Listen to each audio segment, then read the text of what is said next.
Assalamualaikum warahmatullahi wabarakatuh, Ibu Nina. Waalaikumsalam warahmatullahi wabarakatuh. Mohon maaf Bu, mengganggu. Ibu lagi tugas di luar, terpaksa saya hubungi melalui Zoom ya Ibu ya.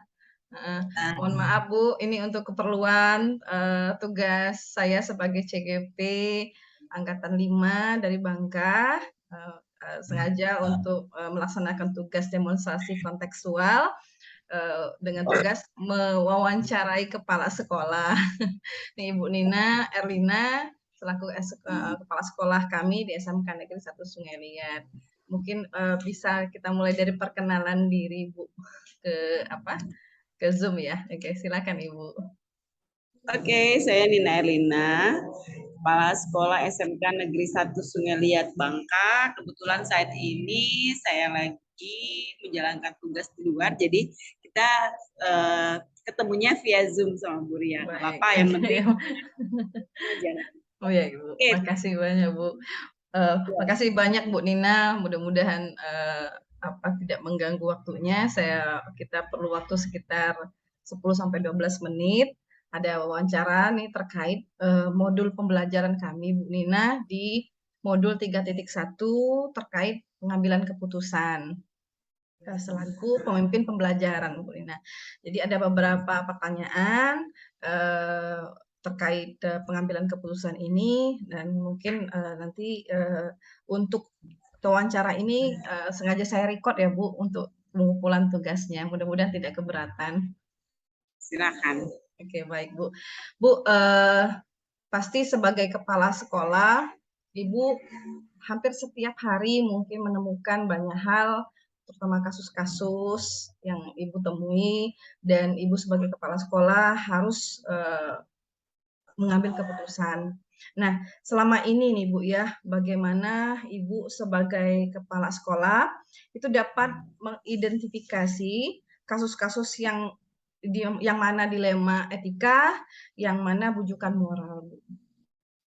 Oke, banyak terjadi kasus dalam keseharian dalam menjalankan tugas sebagai kepala sekolah. Ya tentunya kita harus melihat lagi ini kasusnya apakah menyangkut kasus yang terjadi berdasarkan kategorinya ya. Ada yang terjadi karena dilema etika, ada juga yang terjadi karena dilema bujukan moral. Moral. Nah, ini mirip-mirip sebenarnya ya. Tapi kita pergi ke kasusnya, akan kita tangani saat itu sehingga kita bisa menentukan apakah ini kasus dilema etika atau moral gitu. Oke, baik Bu.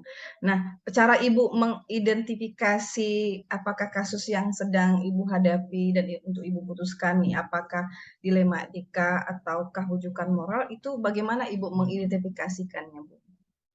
Saya biasanya berpikirnya yang ini aja ya, yang simple. Kira-kira ini termasuk etika di dalam atau kegiatan ini berhubungan dengan kegiatan yang menyakup moral, etika ketika anak-anak ada di sekolah. Nah, kalau dia misalnya sudah moral, ini juga biasanya sangat sulit ya kita putuskan, harus banyak sekali pertimbangan yang kita ambil. Dalam kepala sekolah tidak bisa ngejat satu langsung jadi ambil keputusan.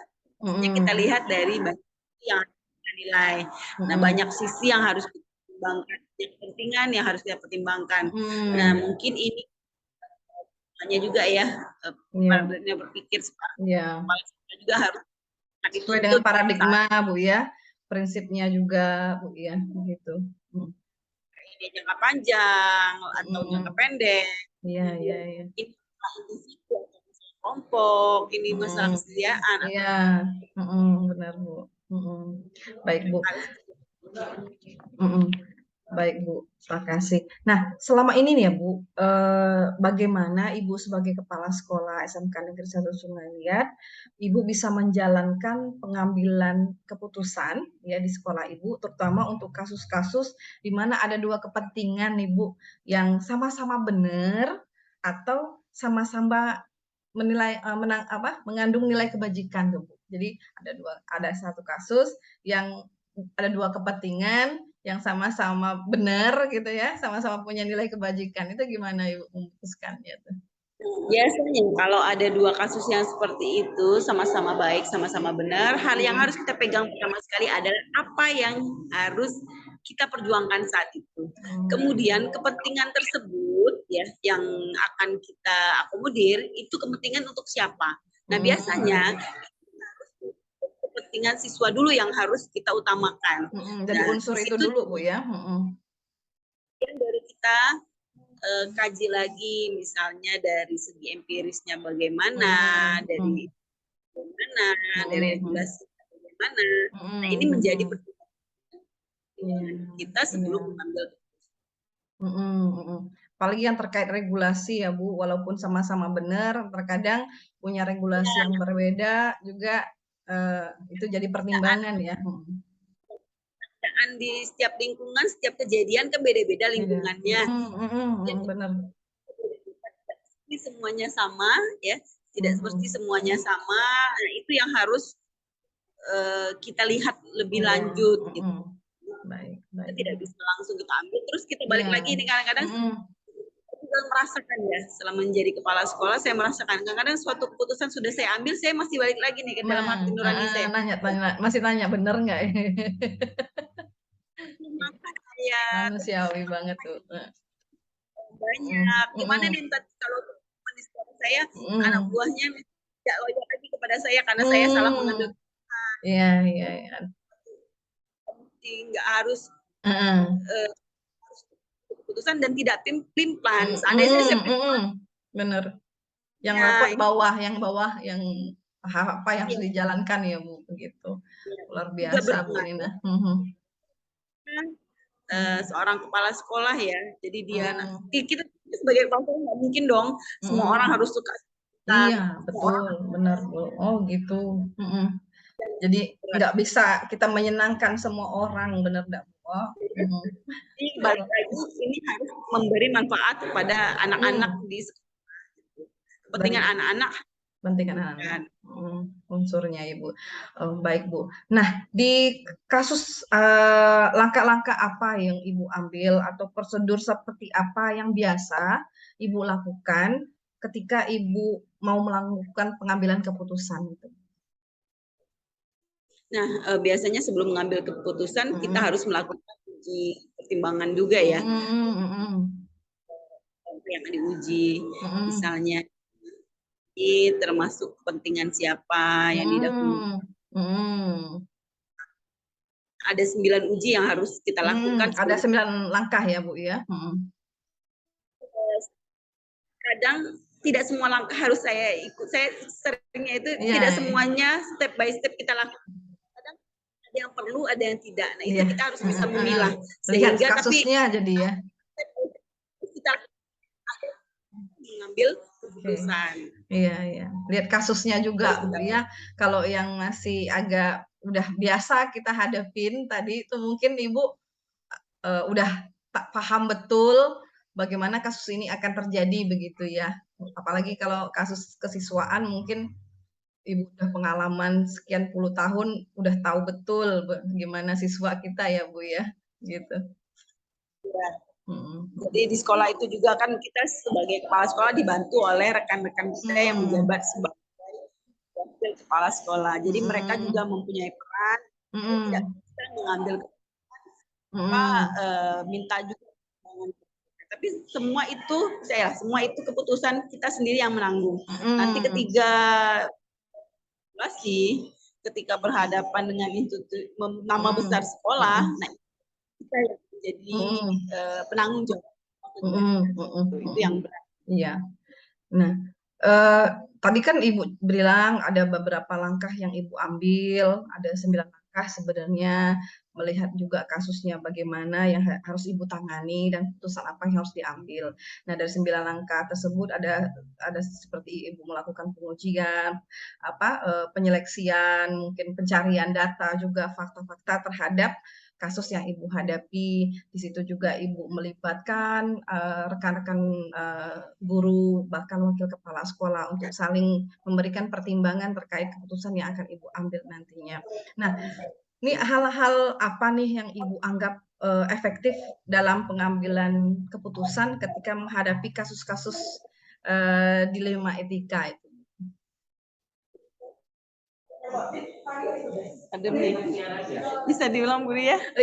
Ya, jadi dari hal-hal apa saja ya yang selama ini sebagai kepala sekolah yang Ibu anggap efektif ketika dalam pengambilan keputusan, terutama pada kasus-kasus dilema etika.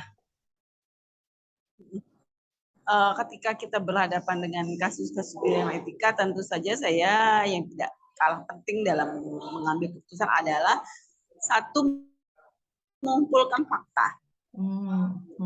Jadi hal ini sangat penting sekali dalam mengambil keputusan ketika kita kemudian data-data yang kita ambil tidak bertentangan dengan yang akan kita ambil, jadi kita udah punya senjata. Jika orang lain mengejudge bahwa suatu salah punya data, kemudian banyak orang yang sudah dilibatkan di dalam kegiatan tersebut dan salahkan kita setuju dengan keputusan yang kita ambil. Baik, Ibu. Nah, Bu, hal apa saja nih yang selama Ibu jadi kepala sekolah itu menjadi tantangan ketika menghadapi kasus dilema etika tuh? Tantangan Ibu sebagai kepala sekolah ketika harus mengambil keputusan terkait kasus dilema etika. Etika yang berhubungan dengan kebenaran versus kasihan. Itu yang sering kali selalu ya, kesian. Iya. Itu yang balik lagi ke intuisi yang ada, udah bener belum ini keputusan saya. Jadi ada uji intuisi juga ya Bu ya. Berat bagi saya untuk menentukan keputusan apa yang akan saya ambil. Itu biasanya menjadi tantangan. Itu makin gitu. Banyak drama Bu ya. Itu semuanya kan kalau suatu keputusan diambil itu biasanya ada efek ke depannya bagaimana. Pasti ada efek. Ya, ada efek yang pasti Ibu sangat tahu bagaimana harus memutuskan mana yang sesuai dengan langkah-langkah tadi ya Bu ya. Yang penting fakta tadi. Baik Bu Nina. Apakah Ibu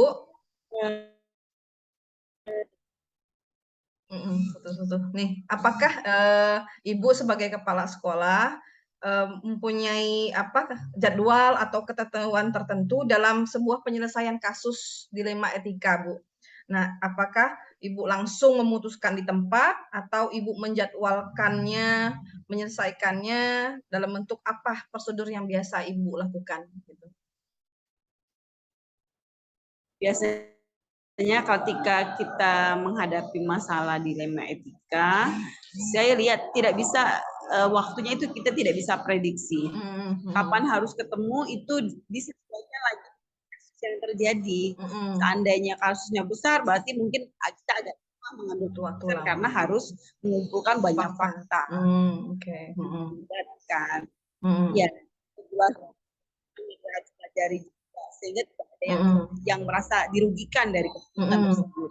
Biasanya nah, tapi kalau hanya biasa suddenly ya, biasanya cepat kita ambil keputusan. Karena memang seorang kepala sekolah yang memberi keputusan biasanya bawahannya pun semakin senang gitu. Bukan semakin senang, maksudnya tegas itu. Jelas jadi Bu. Tidak menunggu orang banyak menunggu keputusan yang akan kita ambil. Kalau kita pelin-pelan, benar. Iya, pada bingung nanti gitu. Oke Bu, nih Bu, sebagai seorang kepala sekolah ya selama Ibu jadi kepala sekolah nih. Apa aja nih Bu yang mempermudah atau yang ikut membantu Ibu dalam pengambilan keputusan, terutama dalam kasus-kasus dilema etika?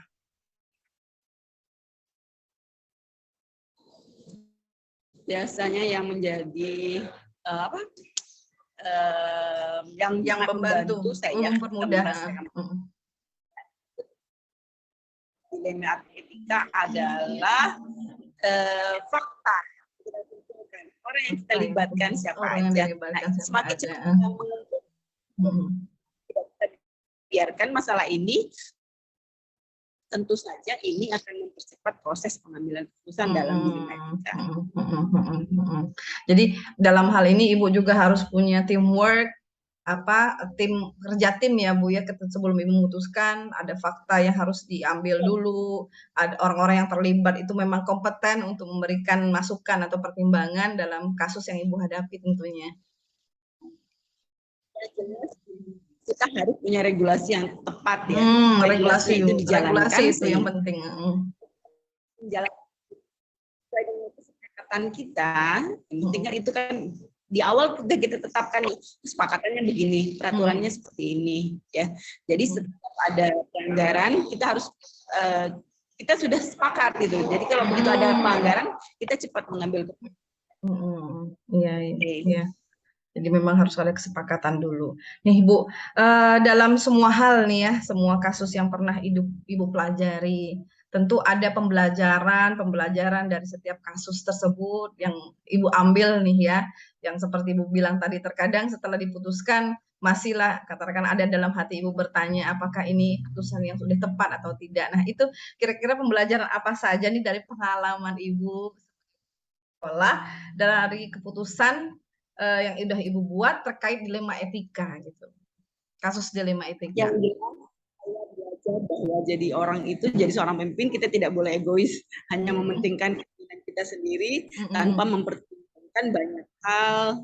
Seperti saya bilang tadi, setiap mengambil keputusan otomatis saya harus belajar mengkaji itu apakah sesuai dengan uji yang ada 9 langkah itu ya Bu ya. Iya ada 9 langkah Bu, benar. Saya jalankan step by stepnya agar keputusan maksudnya tidak salah ya, tidak salah. Ya, baik Bu. Ibu terima kasih banyak atas waktunya, udah begitu luar biasa memberikan masukan ke saya sebagai CGP dalam hal ini.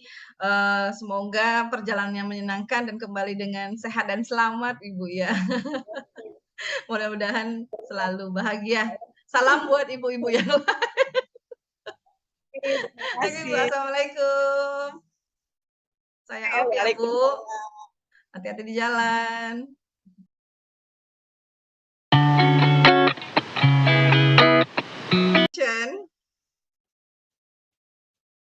Assalamualaikum Ibu Lufia. Waalaikumsalam warahmatullahi wabarakatuh. Oke. Mohon maaf Ibu mengganggu. Ini terkait tugas dari kami sebagai calon guru penggerak untuk mewawancarai kepala sekolah yang ada di sekitar SMK Negeri 1 Sungai Liat. Ibu Ulfia, perkenalkan nama saya Ria Dimiati. Saya CGP Angkatan 5 dari SMK Negeri 1 Sungai Liat.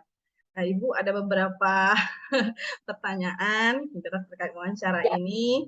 Mohon kesediaannya untuk Ibu bisa memberikan masukan buat pertanyaan yang akan saya ajukan kepada Ibu, begitu. Boleh. Baik, makasih Ibu. Ibu, ini terkait kami pembelajaran di modul 3.1 terkait pengambilan keputusan.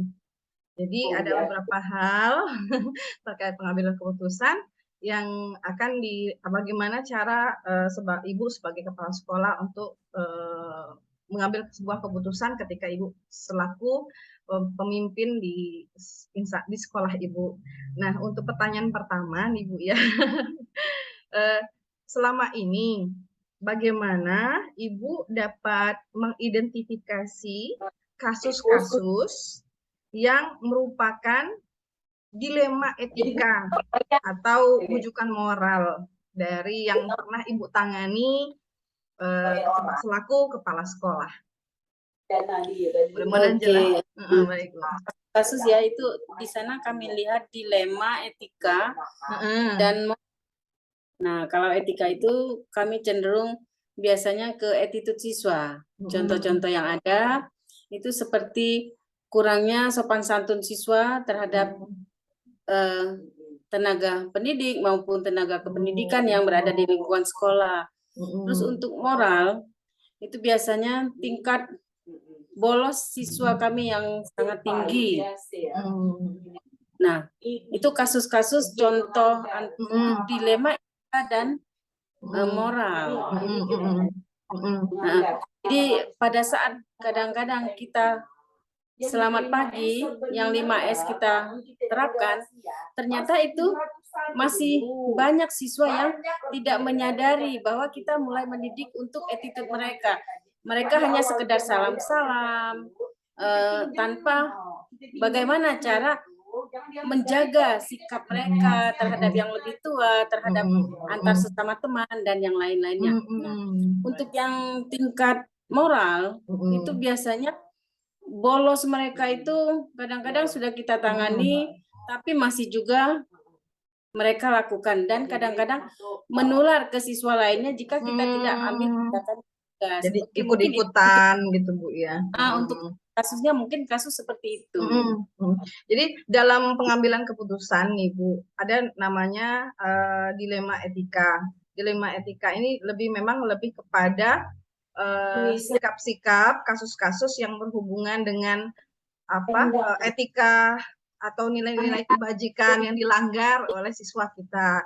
Dan bagaimana kita sebagai kepala sekolah menangani siswa itu sebaik mungkin dan memutuskan terkait kasus yang dihadapi oleh siswa atau bahkan oleh rekan guru Bu ya. Nah, tapi kalau untuk bujukan moral itu lebih kepada misal contoh kasus adanya pungli misal kayak gitu Bu. Selama Ibu bertugas itu pernah kejadian nggak?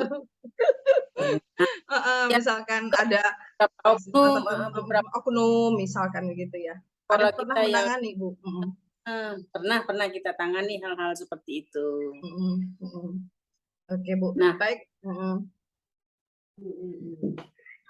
Oke, bisa dilanjutkan. Iya, baik Bu. Nah, untuk yang kedua, kan selama ini bagaimana Ibu sebagai kepala sekolah menjalankan pengambilan keputusan di sekolah Ibu, terutama untuk kasus-kasus di mana ada dua kepentingan di sini yang sama-sama benar-benar atau sama-sama mengandung nilai kebajikan gitu. Nilai kebajikan tuh misalnya tadi kayak kesopanan, sopan santun, kejujuran, ya, gitu. Gimana Ibu? Biasanya pendekatan yang kita lakukan adalah pertama melalui pendekatan dengan siswanya. Pendekatan ini kalau berhubungan dengan nilai etika itu tidak harus diambil kebijakan full oleh kepala sekolah, tetapi karena memang di program pemerintah profil Pancasila nilai-nilai sikap attitude itu lebih kita pentingkan, lebih kita utamakan. Jadi semua tenaga pendidik maupun kependidikan yang berada di lingkungan sekolah pasti insya Allah sudah memahami bagaimana cara mereka mengambil keputusan untuk menghadapi moral siswa. Biasanya dilakukan dengan pendekatan siswanya, baik itu secara individual, personal sendiri, kita lakukan pendekatan. Nah, yang baiknya seperti ini, lakukan itu setiap hari gitu. Ada contoh kasus nggak Bu yang terkait ada pelanggaran nilai-nilai kebajikan dari siswa? Misal contohnya, ada salah satu di kami dulu pas kami mengajar di dalam kelas, mungkin karena kami menegur siswi tersebut dengan agak keras karena dia selalu keluar pada saat jam pembelajaran, keluar dengan alasan ke kantin segala macam, tapi pas belajar dia pura-pura sakit dan nggak pernah izin gitu kan. Terus tanpa sadar siswi tersebut bilang kata-kata binatang yang membuat kita perlu melakukan tindakan. Karena kalau sudah menyebut nama binatang ya bisa dipahami lah bagaimana moralnya. Moralnya benar. Itu udah. Jadi, kami penyelesaiannya gimana Bu untuk anak siswa?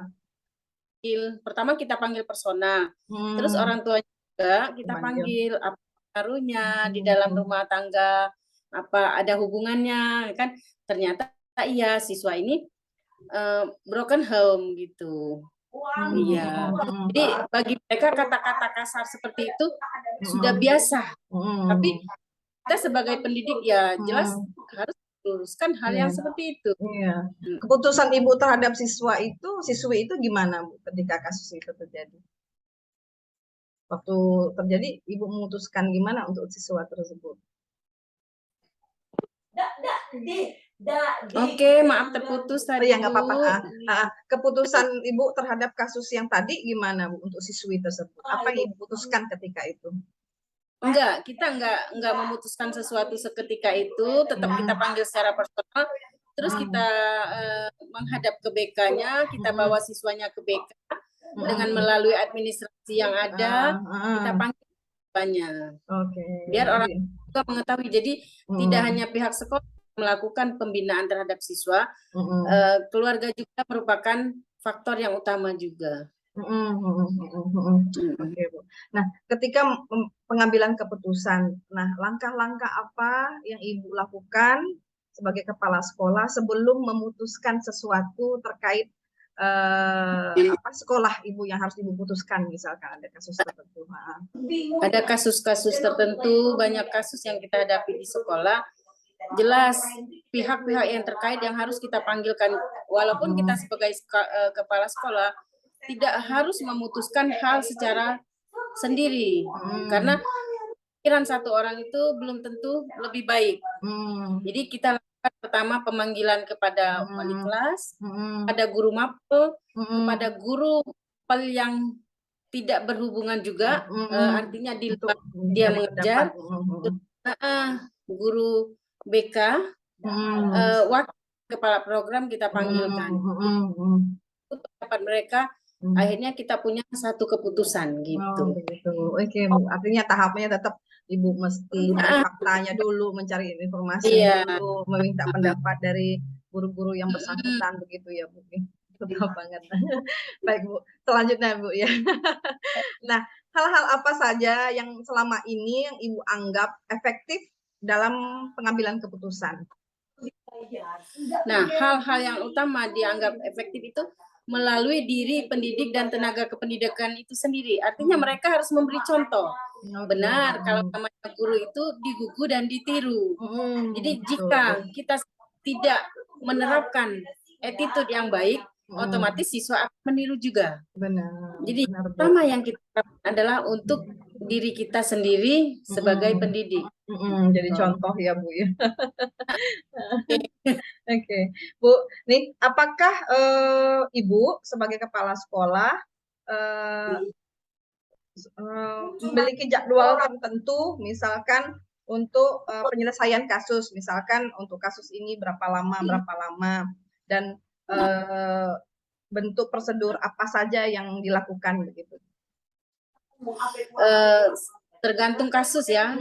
Jika kasus itu kita nilai agak berat, kita butuh prosedur administrasinya banyak. Karena itu akan berpengaruh, nanti dinas akan bertanya, kok Bapak Ibu mengeluarkan siswa atau memindahkan siswa tanpa prosedur. Prosedurnya banyak. Pertama kita panggilan pertama, kedua, dan ketiga. Dan yang jika sudah berat, kita pakai materai, surat perjanjiannya materai. Perjanjian pernyataan gitu. Surat pernyataan bertanda tangan materai. Jika melanggar lagi, otomatis akan kita pindahkan atau kita keluarkan. Jadi itu adalah yang terakhir kita lakukan tindakan itu. Langkah terakhir lah, Bu. Kalau kasus siswa yang sudah berat, memang butuh waktu untuk penyelesaiannya. Kita ngikutin prosedur aturan yang berlaku di sekolah dan kedinasan. Kalau siswa itu masih biasa-biasa saja, ya tetap aja kita melalui nasihat yang kita ingin lakukan. Iya. Oke, Bu, makasih. Oke, Ibu, adakah faktor-faktor yang selama ini yang mempermudah atau membantu Ibu dalam setiap kali pengambilan keputusan itu dalam dilema Ada etika tadi? faktor-faktor yang permudah kita di dalam mengambil keputusan, dukungan teman-teman kita, karena walaupun mereka mendukung, tapi mereka tanpa aksi itu nggak akan berhasil. Iya, tim Jadi ya Bu, tim dukungan kerja. teamworknya memang harus benar-benar di dalam mengambil keputusan itu. Baik Bu, baik Bu. Jadi sebenarnya Oke. kepala sekolah nggak bisa kerja sendiri Bu ya. Tetap Enggak. harus orang ada orang di Iya. belakangnya yang mendukung biar Mm-mm. keputusan bisa dijalankan dengan benar. Oke, baik Bu. Ibu, Iya. dari semua hal yang tadi ya, kira-kira selama Ibu selama jadi kepala sekolah sering mengambil keputusan-keputusan entah itu terkait dilema etika tadi yang terkait kesiswaan kita, sikap-sikap segala macam, atau bahkan bujukan moral untuk ya banyak bujukan lah ya untuk melakukan ini itu dari pihak-pihak oknum tertentu. Nah, ada pelajaran tertentu enggak yang Ibu ambil dari setiap keputusan yang sudah diambil tersebut? Ada. Pasti setiap keputusan yang kita ambil akan membuahkan hasil gitu kan. Ada contohnya juga. Nah, tetapi yang terkait ini kadang-kadang dari tenaga kependidikan sendiri. Artinya mereka selalu berpikir seperti ini. Ya sudah kita kasih tahu, tapi nyatanya bahwa kita memberi nasihat, memberitahu para siswa tidak hanya sekali, berulang-ulang kali. Karena kalau kita putus di sana melakukan udah bosen gitu kan. Cuma sekali kita pendekatan enggak kena ya Bu. Pendekatannya kita harus mulai lagi dari nol. Nah, artinya nasihat ataupun peringatan itu harus dilakukan berkesinambungan. Jika tanpa berkesinambungan itu kita akan sia-sia, kita akan mulai lagi dari awal. Kayak masalah etika, kalau kita diamkan terus atau kita hanya menegur mereka satu kali, ya hancur. Artinya itu berkelanjutan ke pendidikan kita. Jadi yang dipentingkan adalah pendidikan karakter yang berkelanjutan untuk selalu mengingatkan siswa kita, Bu ya.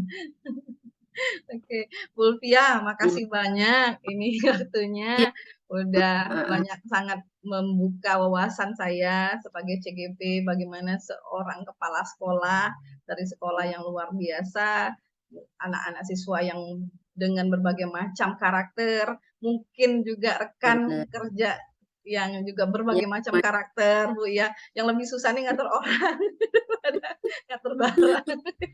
Oke, Bu. Makasih banyak Bu atas wawancara pada hari ini. Sudah sangat membantu kami dalam penyelesaian tugas kami. Mudah-mudahan nanti saya bisa bertanya lebih banyak terkait terutama bagaimana kepala sekolah menghandle banyak hal nanti ke depan. Baik Bu Ulfia, terima kasih Ibu. Selamat menunaikan ibadah maghrib ya. Assalamualaikum.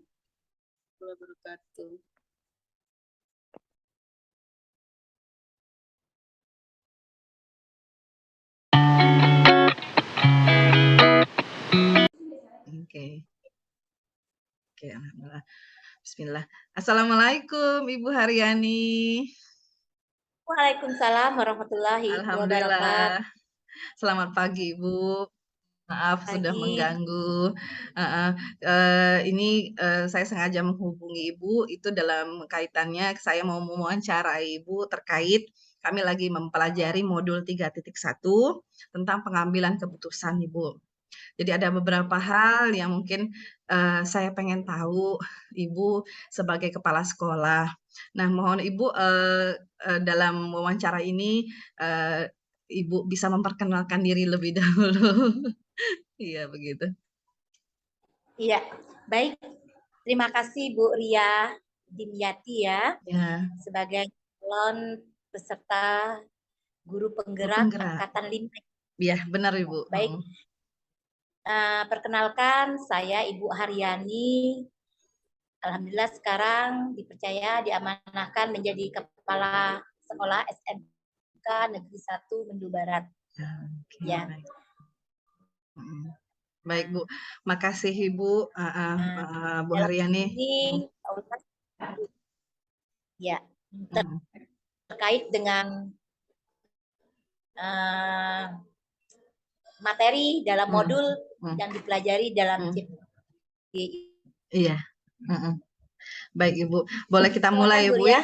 Boleh kita mulai ya Bu ya. Ini saya dikasih panduan pertanyaan, mudah-mudahan nggak keberatan menjawab pertanyaan ini sesuai dengan pengalaman Ibu selama Ibu sekarang ini menjadi kepala sekolah. Nih Ibu ya, jadi selama ini kan Ibu sebagai kepala sekolah ya Bu, bagaimana Ibu dapat mengidentifikasi kasus-kasus yang Ibu tangani di sekolah yang apakah dia merupakan dilema etika atau bujukan moral? Gimana Ibu bisa mengidentifikasi dari kasus yang datang ke Ibu, apakah ini dilema etika atau bujukan moral begitu? Ya. Baik Bu Ria, kalau pertanyaannya yang berhubungan dilema kasus dilema etika atau bujukan moral, bujukan moral. Pertama kita harus lihat dulu kasus yang kita hadapi itu kan bermacam-macam. Benar. Ya.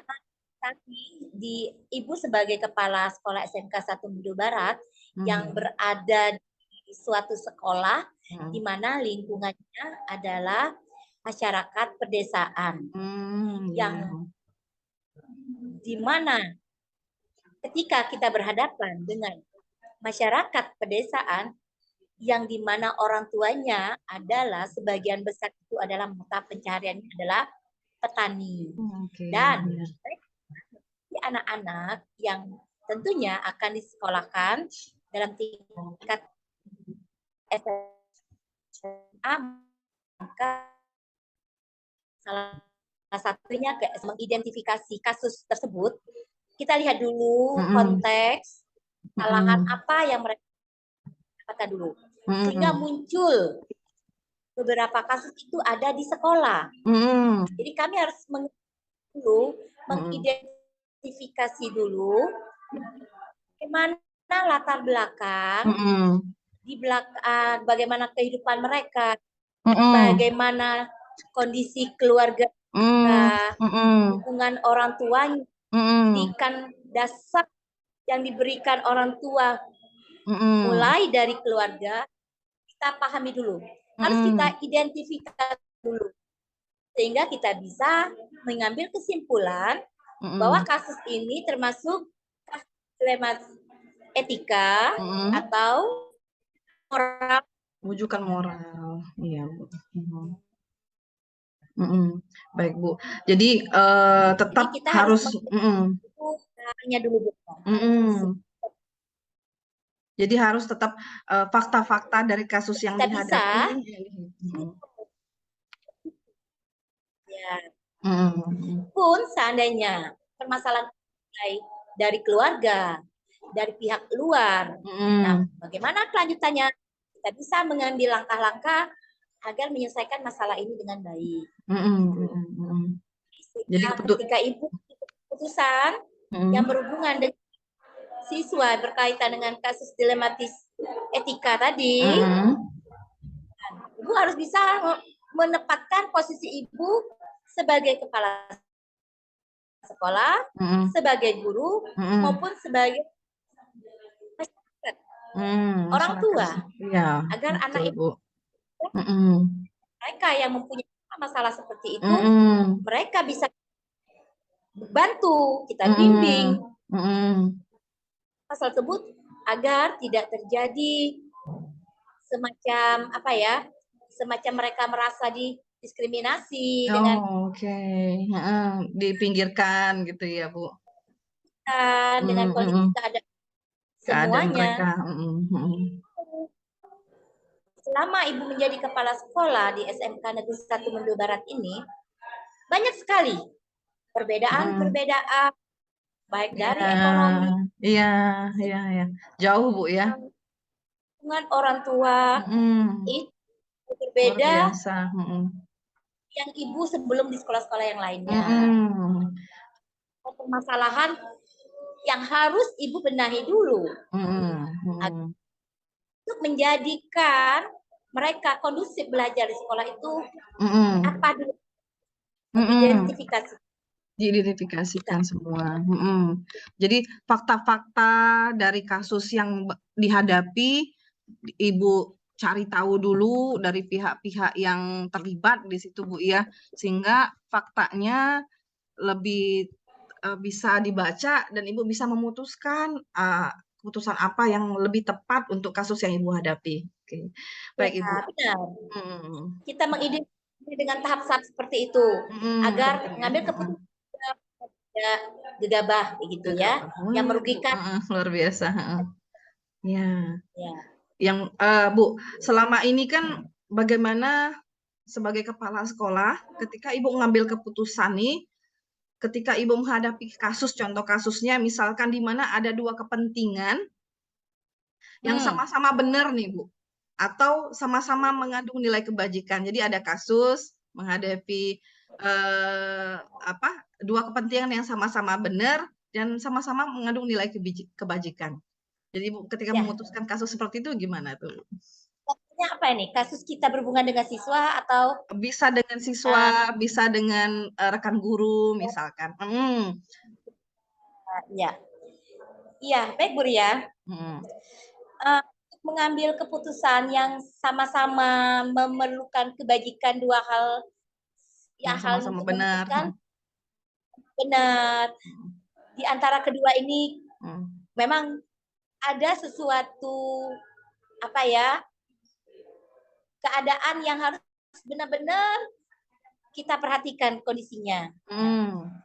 Ibu itu permasalahan waktu saya masuk ke sana. Untuk keputusan itu, Ibu harus benar-benar tepat. Nah, begini contohnya gini. Ini kita bukan kerja ya. Ya. Ketika tahun baru yang 2022-2023 ini, ada orang guru yang sebenarnya guru ini masih statusnya honor. Tetapi kondisi beliau tidak mau, harus tersingkirkan dikarenakan ada guru P3K yang masuk.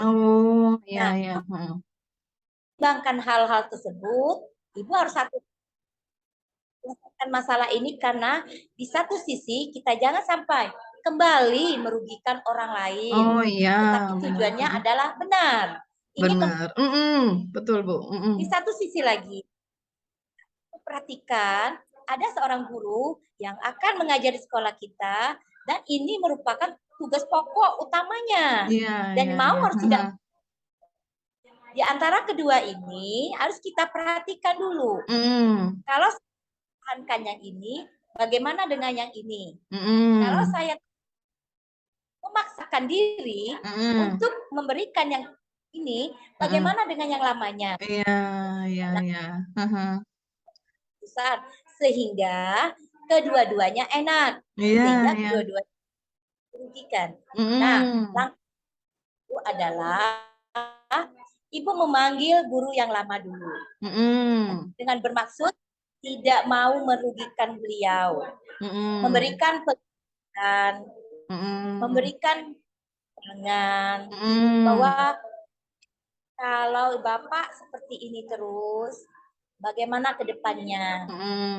Ya, masih mempertahankan di sini dengan 0 jam dan saya berikan pelajaran yang tidak relevan dengan mata pelajaran Bapak, lakukan.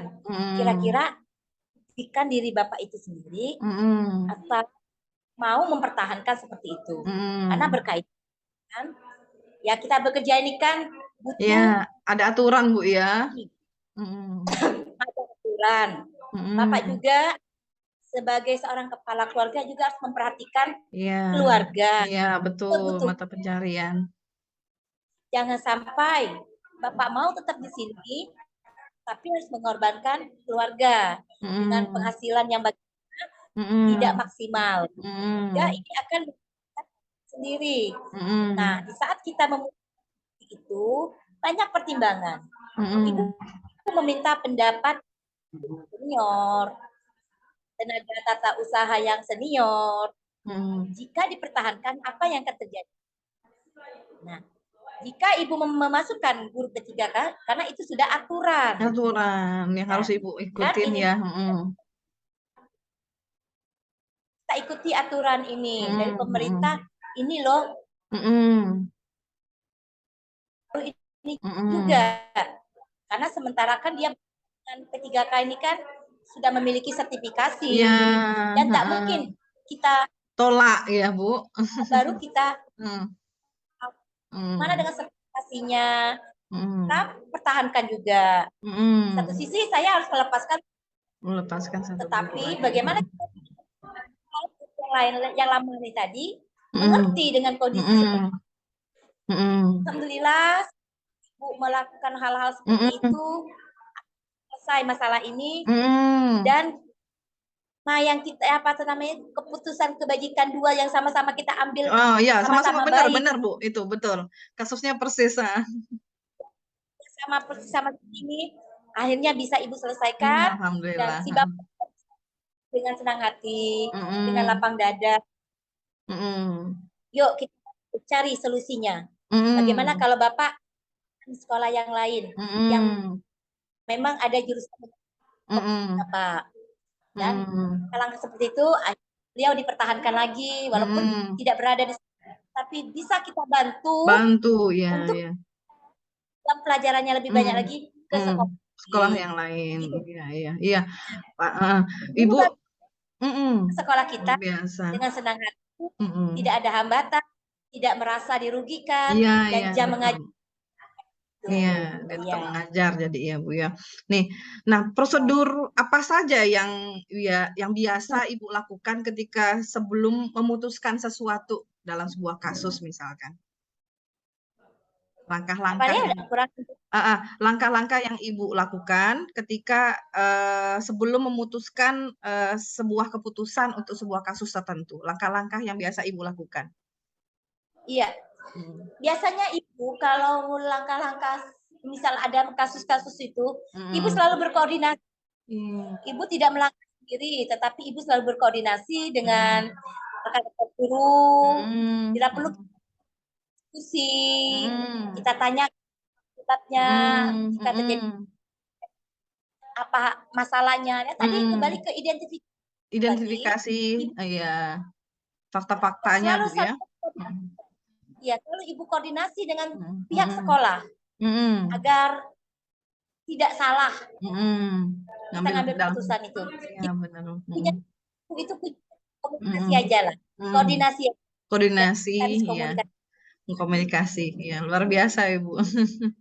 Nah, dalam pengambilan keputusan ini hal-hal yang Ibu anggap efektif dalam pengambilan keputusan terutama untuk kasus dilema etika, contohnya seperti kasus siswa tadi ya, karena Ibu pasti menghadapi siswa yang berbeda dengan tempat kerja Ibu yang terdahulu, yang sekarang kan mungkin kulturnya nggak sama dengan anak-anak yang di kota Bu ya, kalau yang di desa mungkin kulturnya nggak sama. Nah itu yang paling efektif yang Ibu lakukan ketika mengambil keputusan itu gimana Bu? Iya, saya mengadakan pendekatan dengan siswa. Jika ada satu kasus yang saya hadapi bersama siswa, belum selesai, Mbak. Jadi Ibu ngambil suatu keputusan, Ibu mendekati siswa tersebut. Apa ya? Nah, dalam mengidentifikasi itu, Ibu lebih ke dalam sebagai seorang ibu ya, sebagai menjadi ibu dan sebagai orang tua. Tadi hanya mereka apa sih masalah kalian dan etika, apa masalah etika tadi ya? Nah, dilema etika tadi itu. Mengapa kalian seperti ini? Apa lo penyebabnya? Nah, saya pendekatan secara menjadi pendekatan emosional ya Bu ya, dan menjadi seorang guru dan sebagai orang agar siswa tersebut merasa nyaman berada di sekolah. Jadi mereka pun merasa oh saya ini benar-benar memperhatikan saya. Walaupun punya yang dianggapnya berat, tapi mereka kami mengerti kondisi kami seperti ingat kita kasih dulu apa permasalahannya. Benar-benar ya Bu ya, benar-benar clear dulu apa permasalahannya ya. Karena semua permasalahan itu anak-anak itu berbeda semua ya. Nggak sama ya, dinamika sekali Bu. Nah, dan itulah yang Ibu lakukan dengan siswa. Kadang-kadang ngajak mereka berbicara, kenapa kamu ada cara yang lain agar kita jangan seperti itu ya, berbuat yuk yang lebih. Nah, misalnya ada siswa saya, misalnya kemarin saya menyelesaikan masalah kasus mereka melakukan apa itu semacam anak-anak ini kan kita tahu kondisinya. Ketika memiliki masalah di rumah, baik itu segi ekonomi, mereka selalu membawa masalah ini ke sekolah. Yang sekolah tempat pelarian mereka dalam menyelesaikan masalah dengan cara merokok, mereka malas ya, bolos. Saya temukan sekali. Saya panggil semua anak-anak seperti ini apa permasalahannya. Saya tidak marah. Saya tidak menyudutkan mereka, tidak diskriminasi mereka. Kamu ini seperti apa kalian nanti tidak. Tapi Ibu tanyakan, kenapa bisa ini? Apa sebabnya? Apakah sekolah? Apakah sekolah akan bagi kalian? Sehingga hal seperti ini, saya bilang. Intinya Ibu selalu mengidentifikasi dulu masalahnya. Yang masalahnya apa gitu ya Bu ya. Nih, Bu, dalam sebagai kepala sekolah, selama Ibu jadi kepala sekolah, adakah orang atau siapa di sekolah yang membantu Ibu, mempermudah Ibu dalam pengambilan keputusan, atau faktor-faktor apa saja yang mempermudah Ibu ketika memutuskan sesuatu gitu? Iya, alhamdulillah Bu Ria, ketika Ibu mengambil keputusan, siapa yang membantu Ibu dalam hal ini? Ya, Ibu tidak lepas, kuncinya tidak lepas kita selalu berkoordinasi dengan guru-guru yang berhubungan dengan masalah seperti ini. Kita panggil guru BK-nya bagaimana, sila PKN-nya bagaimana, wali kelasnya, kemudian bagaimana kurikulumnya, bagaimana cara pembelajaran anak-anak seperti ini. Kita konseling juga.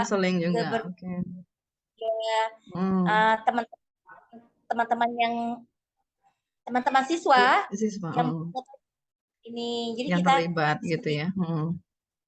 Benar gitu ya. Ya, Ibu, ini pertanyaan terakhir ya, mau pergi. Dari semua pengalaman Ibu sebagai kepala sekolah, tentu banyak keputusan yang sudah pernah Ibu ambil gitu ya. Nah, kira-kira ada nggak pembelajaran yang Ibu dapatkan setelah Ibu memutuskan sesuatu nih dari apa yang kasus-kasus yang dihadapin? Pelajaran apa aja tuh kira-kira? Alhamdulillah Bu Ria, sepanjang perjalanan Ibu menuju sekolah, Ibu hanya selalu berdoa ya, semoga permasalahan di sekolah ini semakin hari semakin bisa diselesaikan dengan baik-baik saja. Dan apa maksudnya tadi, dampaknya bagaimana keputusan ini? Pembelajaran yang Ibu dapatkan kan gitu. Mengambil keputusan ini luar biasa Bu Ria. Ternyata jadi kepala sekolah itu hanya satu. Artinya kita bisa manajemen. Ya, manajemen. Kalau kita bisa manajemen, apa yang langkah-langkah kita yang kita ambil dengan baik itu, memanage semua stakeholder di sekolah itu dengan baik, dengan yang kita lakukan, dengan cara tadi, insya Allah pembelajaran seperti ini menjadikan pembelajaran yang sangat baik sih merasa ke depan, bahwa setelah ambil keputusan ini, oh begini akibatnya. Iya. Pasti ada efeknya ya dari setiap keputusan yang diambil ya Bu. Nah, yang saya ambil, ketika keputusan saya ambil dan sudah seperti ini, kemudian hasil seperti ini, inilah tidak yang merasa dirugikan dalam hal ini. Alhamdulillah. Jadi Ibu benar-benar sudah melakukan semua langkah-langkah yang tepat sebelum memutuskan sesuatu ya menurut Ibu ya. Luar biasa itu. Iya, Ya. Tips jadi kepala sekolah yang keren itu gimana sih? Yang disenangin. Kita kan nggak bisa nyenangin semua orang ya Bu ya. Tapi kan paling tidak yang tadi Ibu bilang tadi, tidak ada yang dirugikan intinya gitu kan. Nah, tipsnya gimana tuh? Gimana ya? Tanpa Ibu sadari, kadang-kadang inspirasi itu datang tiba-tiba, Bu Ria. Masya Allah, itulah berkat doa ya.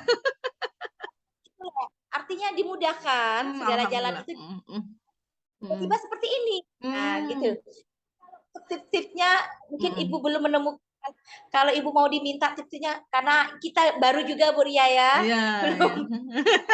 Tapi luar biasa nih. Ya, Ibu selalu berpikirnya positive thinking lah kita ya. Oke, Masya Allah. Oke, Bu Ria. Oke, makasih banyak ya Bu atas waktunya, luar biasa. Hati-hati di jalan, having fun. Oke, ya. Makasih Ibu banyak. pamit ya. Ya, oke. Assalamualaikum. Salam warahmatullahi wabarakatuh. Mari Bu Ria. Mari Bu.